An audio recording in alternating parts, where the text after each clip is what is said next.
నమస్తే, welcome to I news debate room. మనిషి మరణించిన తర్వాత ఏం జరుగుతుంది అనేది ఈ రోజు వరకు మిస్టరీగానే ఉంది. మరణించిన వ్యక్తి తాలూకు ఆత్మ వేరొక జన్మను కోరుకుంటుంది అని ఒక వాదన ఉంటే, అసలు జన్మలే ఉండవని, పునర్జన్మలు అసలు ఉండవని వేరొక వాదన కూడా ఉంది. ఈ నేపథ్యంలో ఈ రోజు డిబేట్ టాపిక్ మరి పునర్జన్మ ఉందా అనేది ఈ టాపిక్ లో పార్టిసిపేట్ చేయడం కోసం నాటుబొమ్మల Sudhakar Reddy, psychologist and hypnotherapist మనతో ఉన్నారు. అలాగే doctor Harikumar, psychologist and anti ageing specialist and past life therapist కూడా మనతో ఉన్నారు. అలాగే చాలా మంది గృహిణులు వచ్చారు, కొంతమంది హెచ్ఆర్ ప్రొఫెషనల్స్ ఉన్నారు, అనేక కాలేజ్ నుంచి management students and engineering students కూడా వచ్చారు. అలాగే వరల్డ్ బ్యాంక్ కన్సల్టెంట్ కూడా ఇక్కడ ఉన్నారు. Let's go for that debate. పునర్జన్మలు ఉన్నాయని మీరు ఎలా నమ్ముతున్నారు?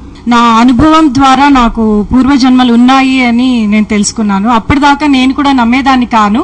బట్ నా స్వతహా ఎక్స్పీరియన్స్ ద్వారా నేను ఈ రోజు పూర్వజన్మలు పునర్జన్మలు ఉన్నాయి అని ఖచ్చితంగా చెప్తున్నాను. అవి ఎక్స్పీరియన్స్ అయిన తర్వాత నేను నా జీవితంలో చాలా మార్పులు జరిగింది.